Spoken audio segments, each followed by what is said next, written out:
당신과 세계의 과거, 현재, 미래를 보는 창. 반갑습니다. 워킹바이블 연구소장 송영노 목사입니다. 오늘도 우리에게 귀하고 아름다운 날을 주셨는데 하나님 말씀을 묵상하고 상고하고 찬송하고 기도로 시작하게 하심을 감사합니다. 워킹바이블 연구소는 일선에서 수고하는 우리 목회자님들과 성도들의 필요를 공급하고 세워갑니다. 구독, 좋아요, 알람 설정을 누르시면 새 영상을 쉽게 볼 수 있고 모두 무료임을 알려드립니다.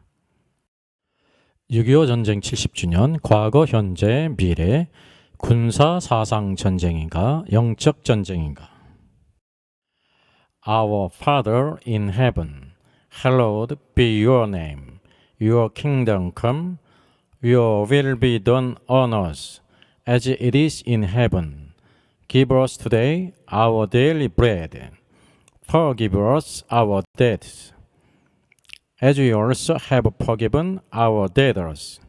And lead us not into temptation, but deliver us from the evil one. For yours is the kingdom, and the power, and the glory, forever. Amen. 민족의 비극이 있습니다. 아직 끝나지 않은 전쟁, 6.25 전쟁이죠. 70주년을 맞이했습니다. 역사를 잊은 민족은 미래가 없습니다. 반대로 역사를 잊지 않는 민족은 미래가 있다는 것을 기억할 필요가 있습니다. 6.25 전쟁 남침에 대한 허위 주장이 있습니다. 이것을 확실할 필요가 있죠. 첫째, 북침설입니다. 남한이 북한을 선제 공격했다는 거죠. 허무맹랑한 주장이죠. 둘째는 남침 유인설입니다. 미국이 북한의 남침을 유인한 후 북침을 했다는 거죠. 이것도 아무 근거가 없습니다. 셋째는 38선 내전으로 촉발이 됐다는 것입니다. 그러니까 우연히 일어났다는 거죠. 결코 그렇지 않습니다. 6.25 전쟁은 남침으로써 완벽하게 각본되어지고 계획된 그런 민족의 비극, 이것을 우리가 잊지 말아야 합니다. 6.25 남침 전쟁으로 인한 피해가 있습니다. 한국군 13만 7,899명이 전사했고요. 45만 명 이상이 부상을 당했고요. 또 32만 838명이 실종 및 포로가 됐습니다. 유엔군은 4만 670명이 전사를 당했고요. 10만 4,280명이 부상을 당했고 9,931명이 실종 및 포로가 됐죠.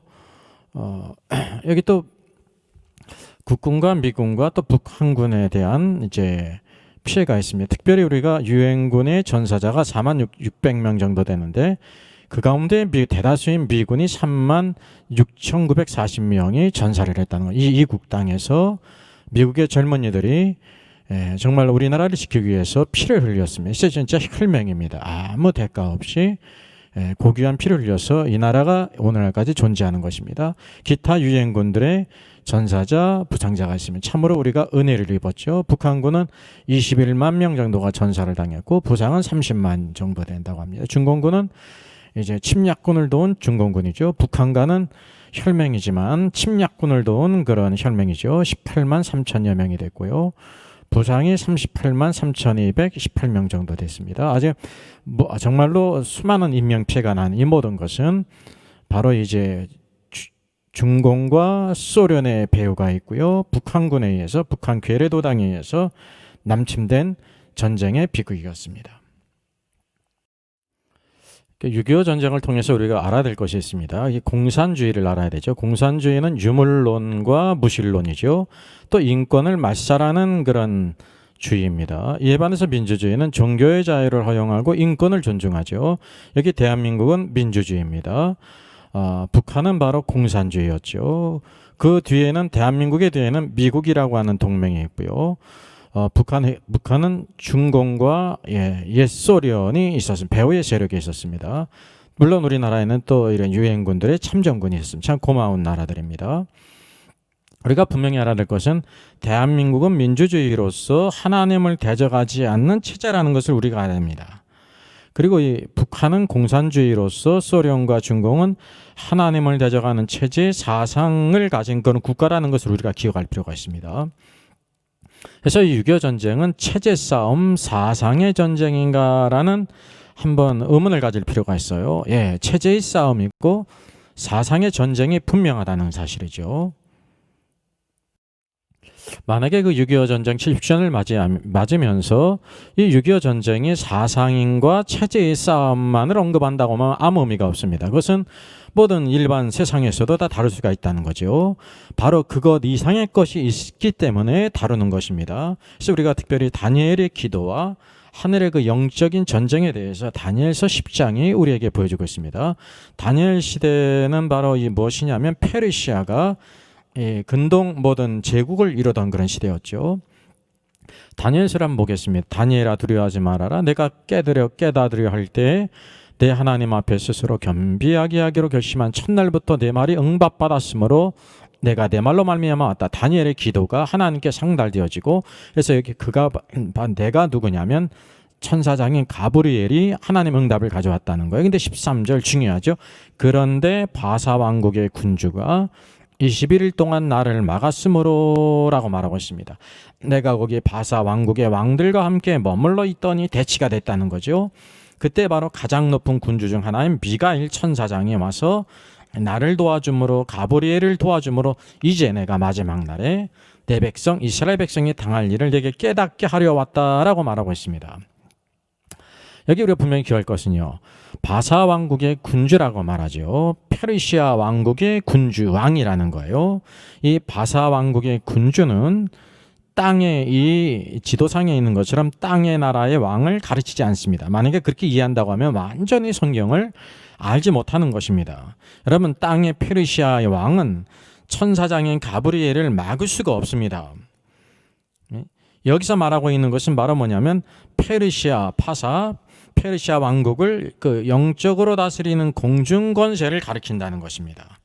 바로 그런 종교의 영이 페르시아의 공중을 통치하고 있게 될 때 페르시아 제국 그 모든 왕들과 하나가 돼서 그런 사상과 종교의 영으로 온 제국을 이렇게 통치하고 있다는 것을 여기에 보여주고 있다는 사실이죠.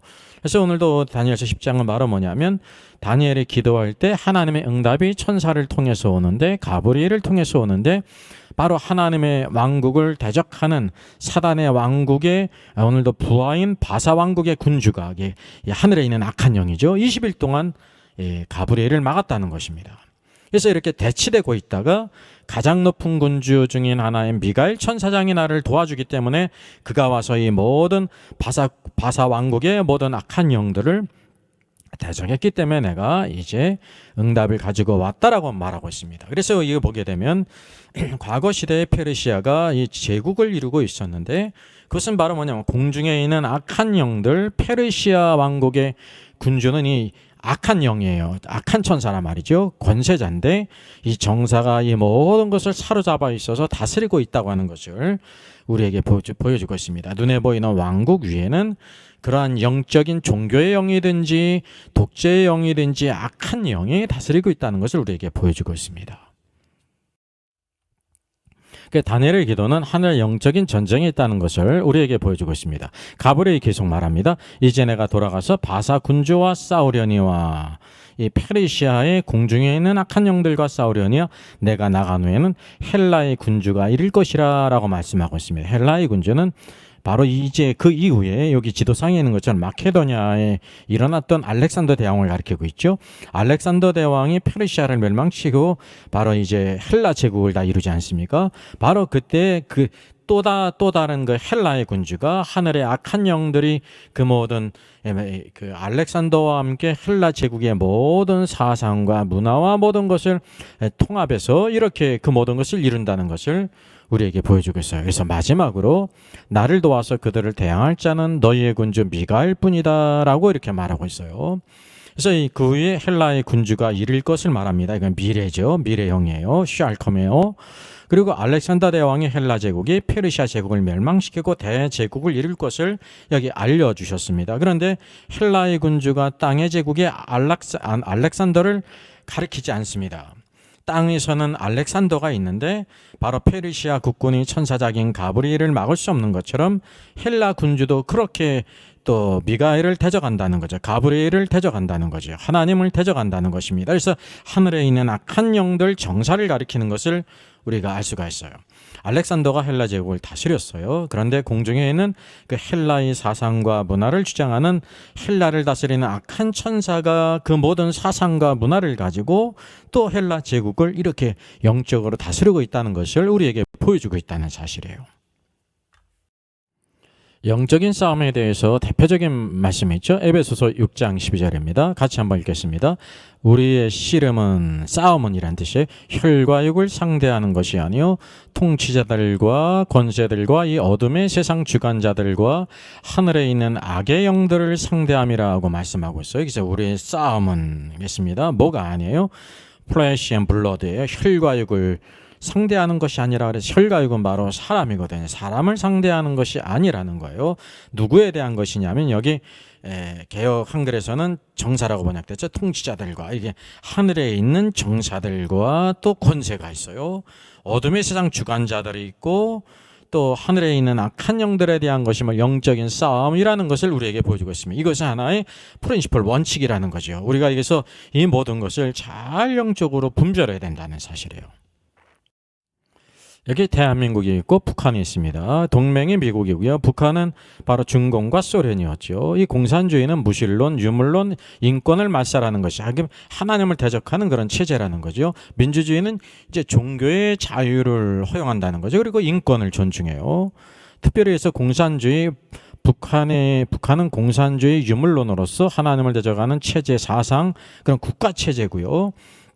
민주주의라는 것은 하나님을 대적하지는 않는 체제라는 것입니다. 이것이 민주주의가 꼭 하나님 편에 있다라는 그런 뜻이 아니고 공산주의와 민주주의의 차이가 있는데 이렇게 적극적으로 법적으로 하나님을 대적하지 않는 체제라는 것이에요.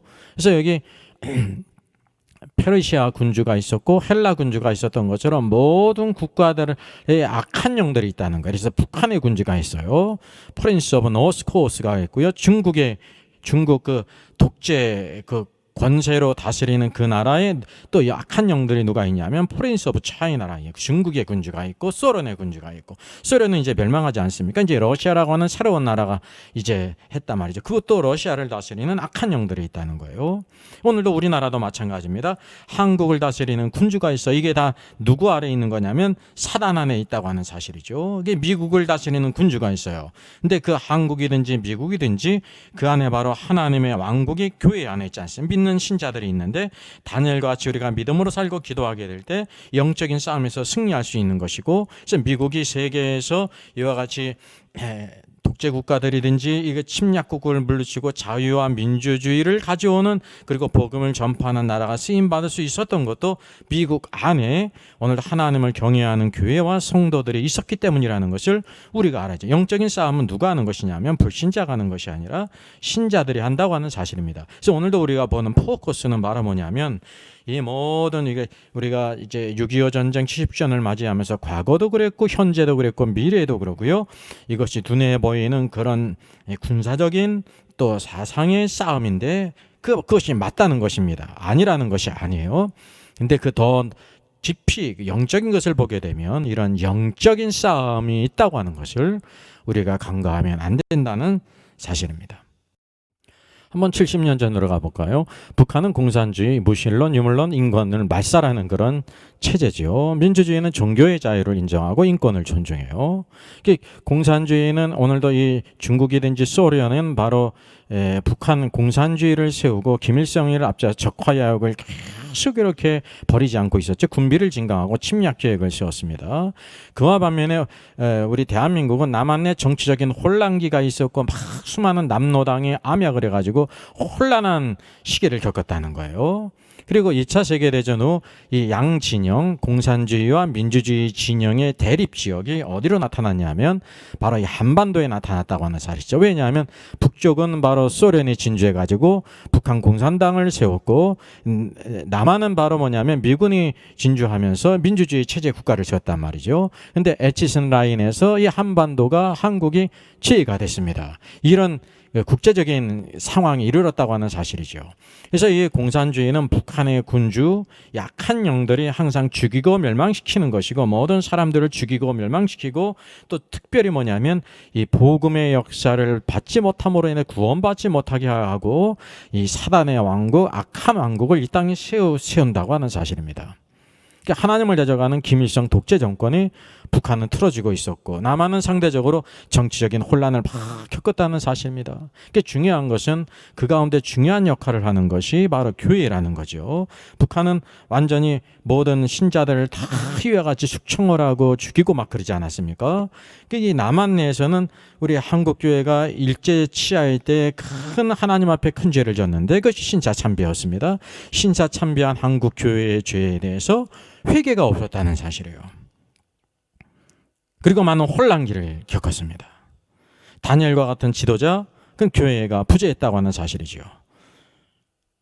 6.25 전쟁이 터진 이후에 아주 파죽지세로 밀려나가지고 낙동강에서는 이르렀고 결국은 풍전등화 같은 위기 가운데 이 부산 지역에서 교회 지도자들이 모여서 회개를 했다고 하지 않습니까?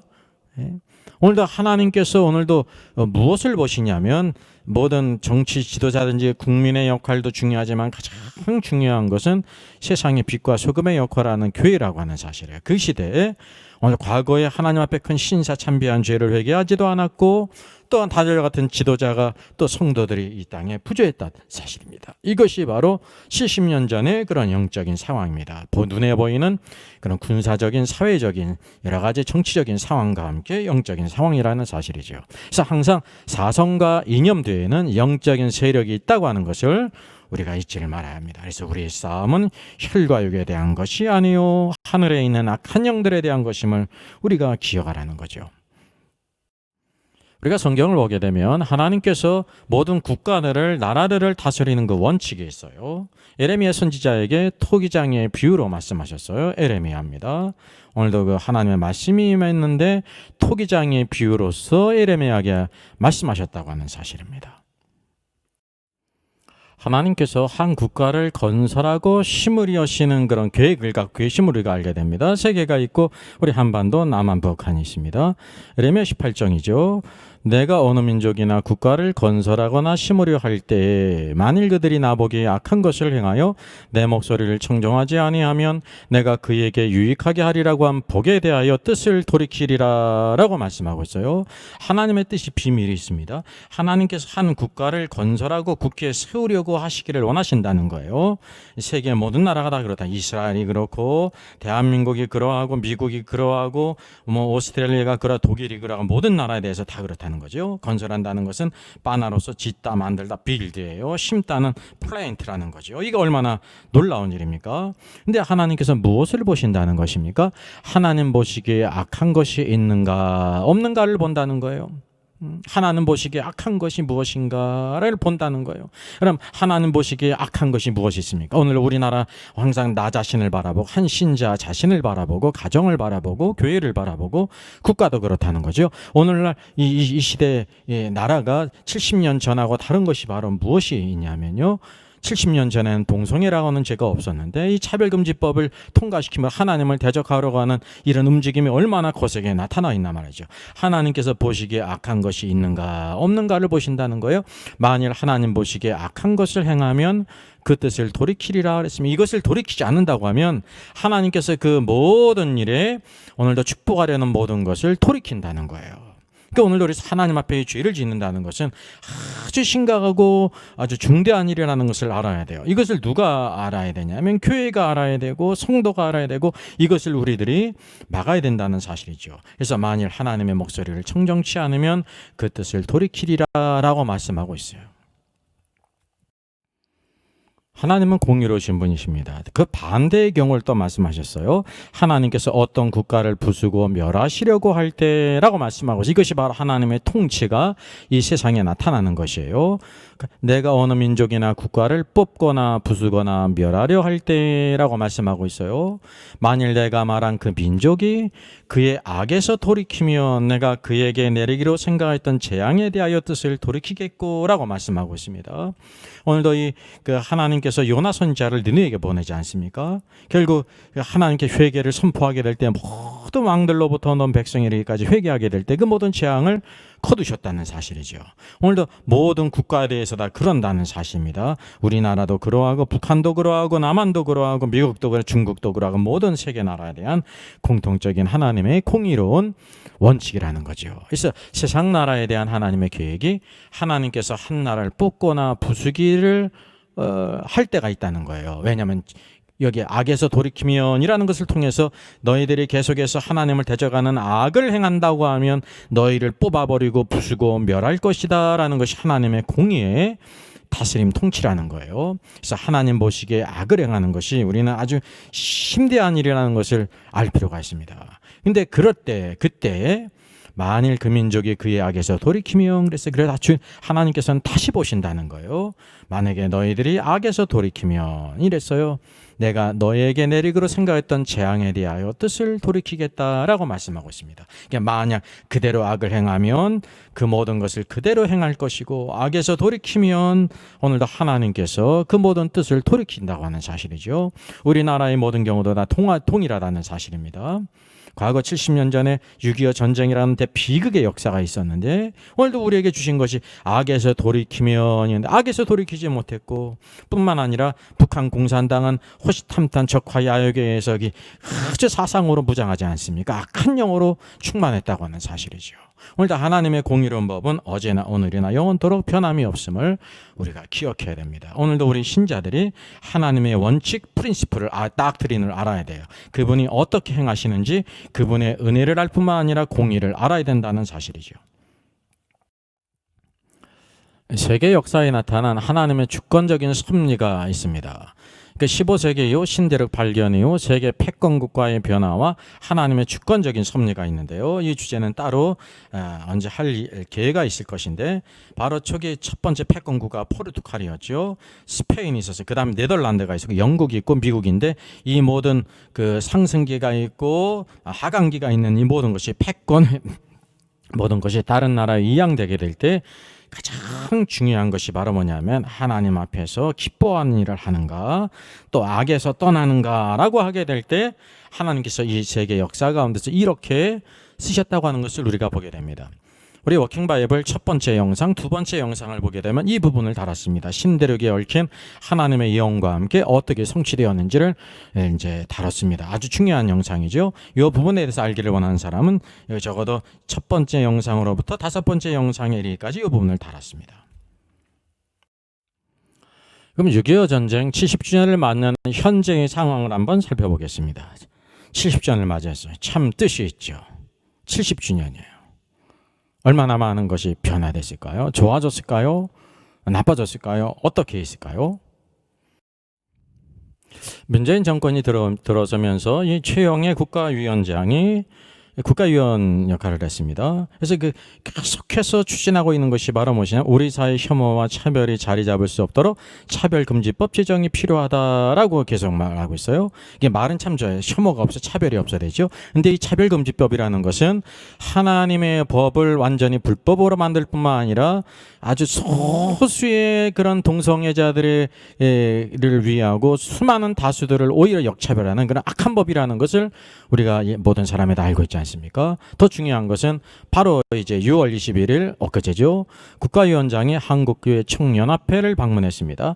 포괄적 차별금지법을 설명한 데 이어 정의당이 포괄적 차별금지법 발의를 하겠다고 밝혔습니다. 이 선전포고라는 거죠. 요식행위로서 이렇게 온 거란 말입니다. 그러니까 문재인 대통령의 대통령 선거 때 국민적 합의가 이루어지지 않기 때문에 이것을 이제 합법화하지 않겠다고 했는데 다른 것들은 다 그래 신경 써서 지키는 것 같은데 이것은 지키지 않는 것 같아요. 뒤로 싹 빠지고 다른 이런 사람들을 통해서 지금 하고 있지 않습니까? 제가 이제 4.15 총선 때에도 여당이 승리를 하게 되면 분명히 이것을 밀어붙일 것이라고 말하지 않았습니까? 그렇지 않으면 좋겠어요. 제 얘기가 틀렸으면 좋겠어요. 근데 모든 상황은 그 말과 행동을 보게 되면 다 아는 것이라는 사실이죠. 그래서 이제 현재 KBS가 국회의원들에게 포괄적 차별금지법 입장을 이제 파악하고 있는 상황이죠. 하나 이제 여론을 파악한다는 거죠. 교계에서는 포괄적 차별금지법을 반대하죠. 예, 이걸 참으로 이 시대에 우리가 꼭 막아야 되는 법입니다. 이건 대한민국이 사느냐 죽느냐의 문제고 그 안에 또 우리 한국교회가 죽느냐 사느냐의 중요한 문제가 있는 거죠. 그러나 개별적인 차별금지법은 찬성이죠. 이게 뭐냐면 독서정을 뺀 이 중요한 일, 약사회적 약자들에 대한 것은 찬성이라는 거죠. 그래서 한국교회가 반대를 하고 서명을 하고 기도회를 개최하고 있다는 것입니다. 우리가 반드시 예수 그리스도를 하나님의 아들이요 그리스도로 믿는다고 구주로 믿는다고 하면 여러분 이 양다리를 거칠 수가 절대 없는 거예요. 오늘 이 땅에 있는 수많은 우리 동역자 목사님들 확실히 그 거처를 정해야 되고 우리 성도들도 마찬가지예요. 만약에 이것에 대해서 무지하다고 하면요 참으로 큰 문제가 아닐 수가 없습니다. 이 시대에 가장 중요한 것이 하나님께서 오늘도 이 민족을 뽑으려고 하실 때 악이 있는지 없는지 악을 버리면 하나님께서 그 모든 뽑고 파괴하라는 것을 거두시는데 하나님께서 우리를 심고 우리를 축복해 주려고 할 때 악이 있다고 하면 그 모든 축복을 걷어가신다는 사실입니다. 하나님의 말씀은 영원하고 변함이 없어요. 우리가 이것을 꼭 기억해야 된다는 사실이죠. 지금 이 순간이 아주 큰 위기가 있다는 것입니다. 내일이 바로 6.25 70주년인데 바로 70주년을 맞이해서 이런 큰 변화가 70년 전에 없었던 그 악한 일들이 오늘도 이 땅에서 벌어지고 있다고 하는 사실이죠. 이게 바로 인간의 이념이고 사상이라는 거죠. 인권이라는 것으로 포장한 이게 바로 뭐냐면 악한 어둠의 세력, 죄로부터 나왔다는 것을 우리가 알아야 돼요. 여러분이 알다시피 현 정부의 중요한 정책이 NAP죠. 내비죠. 국가인권정책 기본계획이 있었습니다. 그래서 결사반대 여기에 많이 시위를 했죠. 정말 얼마나 수고를 하는 것입니까? 이거는 뭐냐면 대한민국을 살리는 길이라는 거예요. 성평등 시행하는 서구에서 나타난 성평등의 피해, 서구가 앞서서 한 가지 많이 있는데 이 성평등 동성애법은요 악한 법입니다. 그 사회가 썩어 문드러져 가고 나라가 멸망해 가는 그런 사람이 종교 아닌 사람이 짐승과 같이 변하는 것이라는 사실이죠. 우리가 이 정체를 바로 알아서 세상의 빛과 소금의 역할을 감당해야 되는 것입니다. 한 가지 더 곁들인다 하면 대통령의 신년 기자회견이 있었습니다. 그 문재인 대통령 조국에 큰 마음의 빚이 있다. 조국을 놓아주자. 조국 사태를 모르는 사람이 없죠. 아마 대한민국 건국 이후로 말이죠. 수많은 매스컴을 달궜던 긴 기간 동안 한 것이 바로 조국이라는 사람은 조국 사태 아닙니까? 근데 문재인 대통령이 이것을 언급했어요.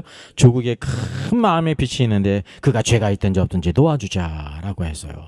그래서 조국 전 장관이 검찰개혁에 크게 기여했다며 유무죄를 떠나서 지금까지 고초만으로도 마음의 빚을 졌다고 안타까움을 표현했다는 것입니다. 여러분 이것이 헌법을 소외될 대통령이 할 말일까요? 여기 진중권 씨가 이런 말, 문 대통령 적합한지 회의감, 조국의 마음에 비쳤다니. 문 대통령 적합한지 회의감, 조국의 마음 비쳤다니. 이러면서 여기 그 문제성을 이렇게 제시를 했죠. 여러분 이거 믿음이 없어도 세상 사람도 이것이 의로운 것인지 불의한 것인지를 우리 구별할 수가 있지 않습니까? 이것이 아주 심각한 일이라는 것을 우리가 알아야 되는 것입니다.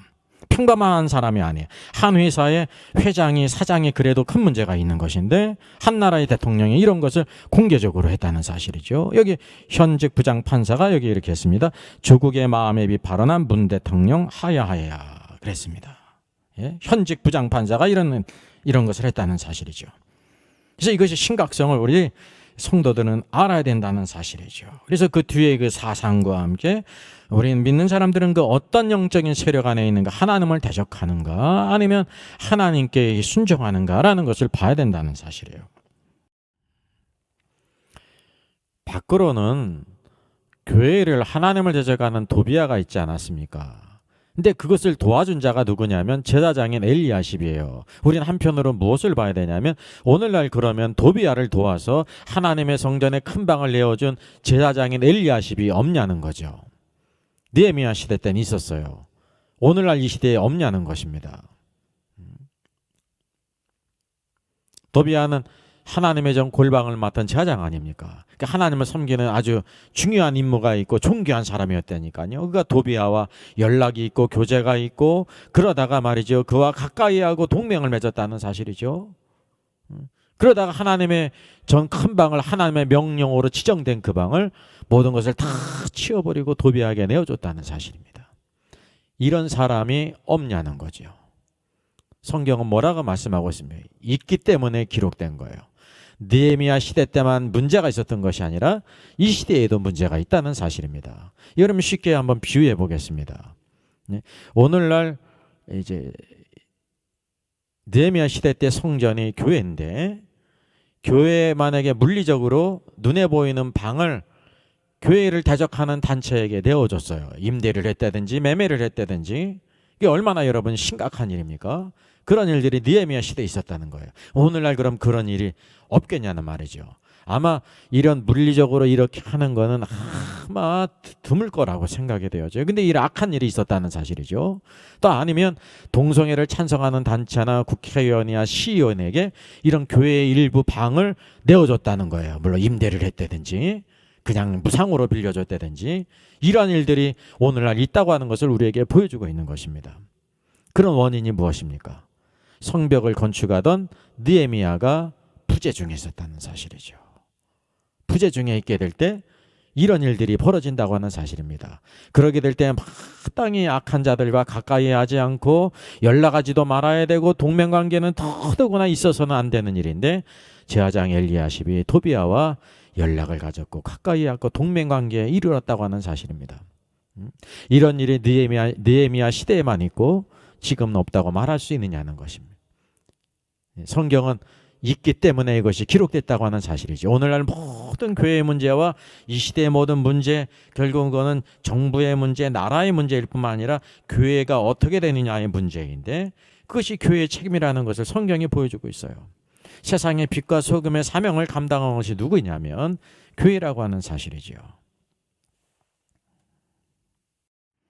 성경에 중요한 것이 예수 그리스도를 믿으면 오늘 하나님의 왕국, 또 킹덤 오브 갓, 하나님의 통치 안에 있어야 된다는 거죠. 오늘 대한민국 안에 하나님의 통치가 있어야 된다는 사실이에요. 그래서 한국 교회의 사명과 역할에 따라서 하나님의 말씀이 오늘도 이제 하나님께서 심판하시고 할 때, 뽑으려고 하실 때 그것을 돌이키는지, 하나님께서 오늘 대한민국을 축복하시고 심으려고 하실 때 악이 있다고 하면 그것을 돌이킨다는 거죠. 그 역할이 국민에게 정치 지도자, 국민에게도 있지만 가장 중요한 것이 오늘 하나님의 교회 성도들에 있다는 거죠. 그래서 세 가지로, 첫째, 한국 교회 지도자들은 어떤 상태에 있는가예요. 스스로를 생각해 보시죠. 느헤미야와 같이 예레미야 같은 길을 가고 있는가, 아니면 발람의 길을 가고 있는가, 어떤 길을 가고 있는가, 하나님을 기쁘시게 하고 있는가, 아니면 누구를 기쁘게 하고 있는가, 오늘도 우리 영적으로 깨어 있는가, 잠들어 있는가, 우리가 무엇에 전심하고 있는가를 스스로 살펴야 된다는 거예요. 여러분, 말할 필요가 없어요. 본인이 생각하면 되는 것입니다.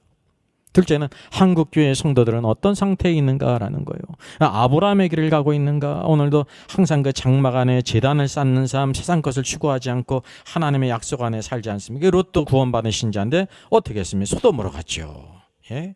여호와께서 심판하시기 전이었는 거로 여호와의 동상 갖고 애국가 같다고 그러면서 소돔성에 들어갔고요. 그는 세상에서 성공했지만 결국 어떻게 됐어요? 영적인 것에 까막눈이었기 때문에 결국은 아브라함의 기도로 두 천사를 보냈고 그를 구원해냈는데, 이때까지 쌓아놓은 모든 것이 소돔성과 함께 다 불타버리고 말았어요. 그의 아내는 소금 기둥이 됐지요. 살아난 그 두 딸은 어떻게 됐습니까? 예? 아비에게 술을 먹여서 첫째 날 큰 딸이, 둘째 날 작은 딸이 이렇게 관계를 가져가지고 모압과 암몬 가증한 족속을 낳았습니다. 그러니까 소돔의 사상에 다 찌들었다니까요. 오늘도 한국교회 성도들은 어떤 상태에 있습니까? 다른 사람 생각하지 말고 나 자신을 하나님 말씀 안에서 비춰보자는 것이면, 내가 아브라함의 길을 가고 있는지, 구원받았지만 롯의 길을 가고 있는지를 보자는 거예요. 우리 동역자들도 마찬가지, 아브라함의 길을 가고 있는지 롯의 길을 가고 있는지 보자는 것입니다. 우리의 관심이 어디에 있고 우리 중심이 어디에 있는가를 보자는 거예요. 이것은 나로만 끝나는 게 아니라 한교의 신앙의 상태로 끝나는 게 아니라 바로 대한민국이라고 하는 배가 어떤 상태에 있을 것인가를 결정한다는 사실이죠. 또 이 시대에 하나님을 대적하고 국가와 국민들, 자녀들을 도덕과 윤리를 짐승으로 만드는 차별금지법, 동성애 합법화를 지금 우리가 어떻게 대하고 있는지, 어떻게 제처하고 있는지를 알아야 된다는 사실이죠. 이것이 오늘도 우리에게 시금석이 되는 거예요. 그 사람의 신앙이 어떤지, 진정으로 예수 그리스도를 구주로 믿는지, 믿지 않는지, 알곡과 가라지가 드러나는 것이고 오늘도 우리의 신앙을 시험하는 것이라는 사실이죠. 오늘도 우리가 그래서 하나님께서 이 나라를 축복하실는지 아니면 재앙을 내리실는지, 우리에게 악이 있게 될 때 악을 버리면 재앙을 오늘도 하나님께서 내리지 않고 우리나라를 축복해 주시려고 하는데, 심으려고 하시고 건설하시고 하는데 악이 있다고 하면 그 축복을 걷어가신다고 하는 사실이죠.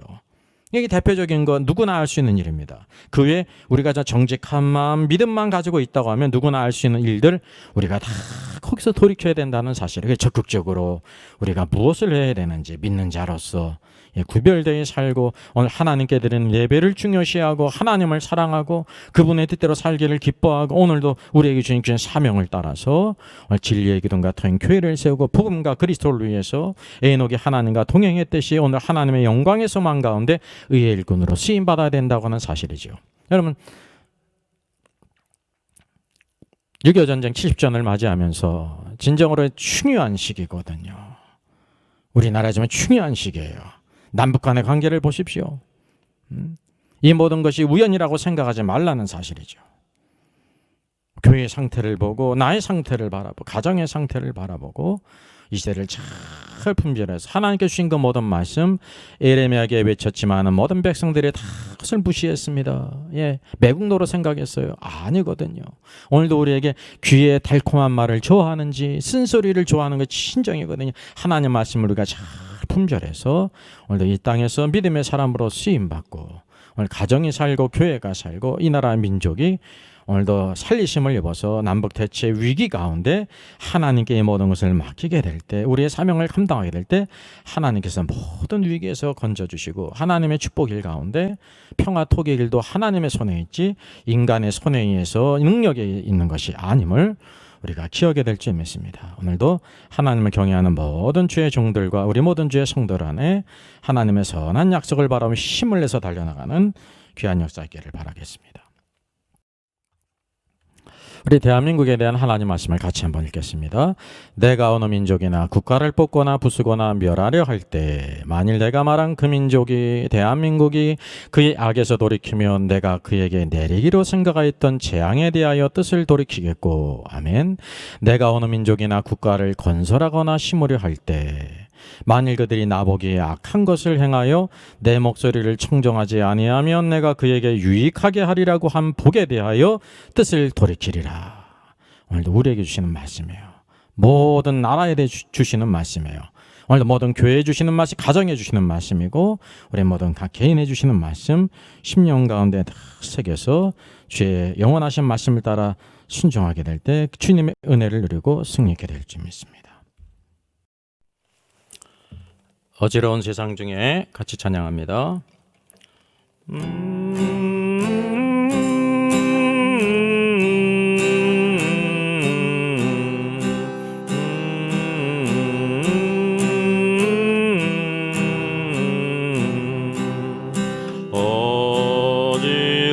어지러운 세상 중에 깊은 소리 들리네. 예수 말씀하시기를 믿는 자여 따르라. 세상 헛된 신과 영화 모두 내어버렸네. 예수 친히 하신 말씀 날 더 귀히 여겨라. 기쁜 때나 슬픈 때나 아픈 때나 틈날 때 예수 친히 하신 말씀 날 더 귀히 여겨라. 주님 크신 은혜로서 구름 벗게 하시고 복종하는 마음을 주사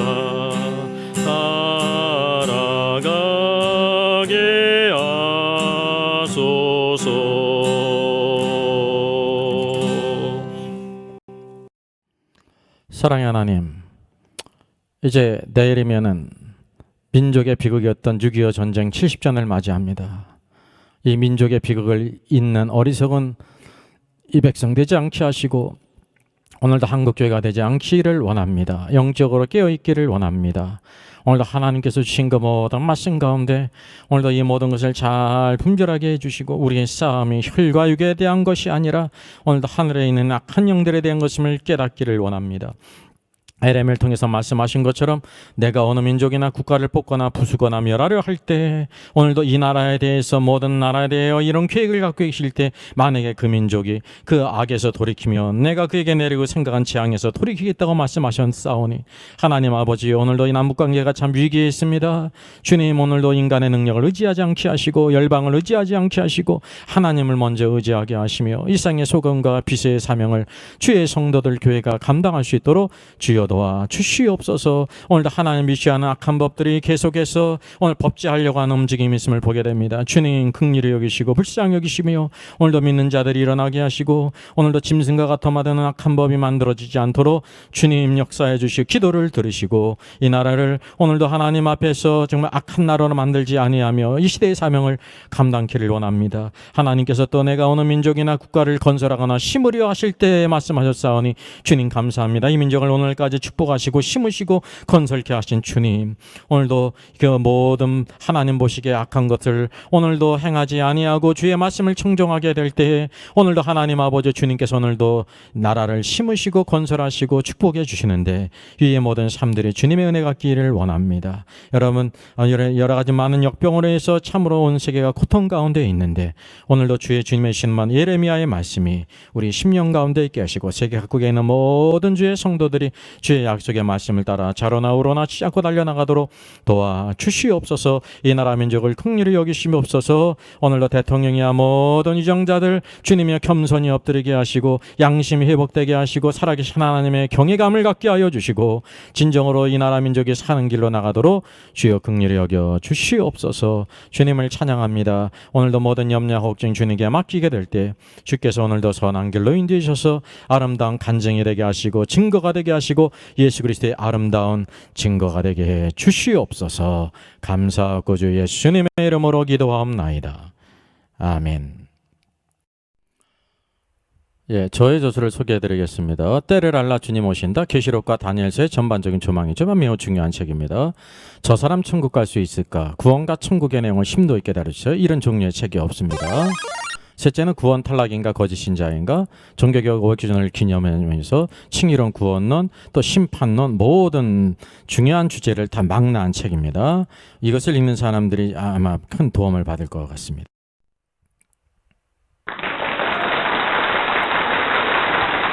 수고하셨습니다. 워킹바이블 연구소는 일선에서 수고하는 목회자님들과 성도들의 필요를 공급하고 세워갑니다. 매일 업로드가 되고 있습니다. 내일 영상을 참조하면 되겠습니다. 구독, 좋아요, 알람 설정을 누르시면 새 영상을 쉽게 시청할 수 있고 모두 무료입니다. 감사합니다.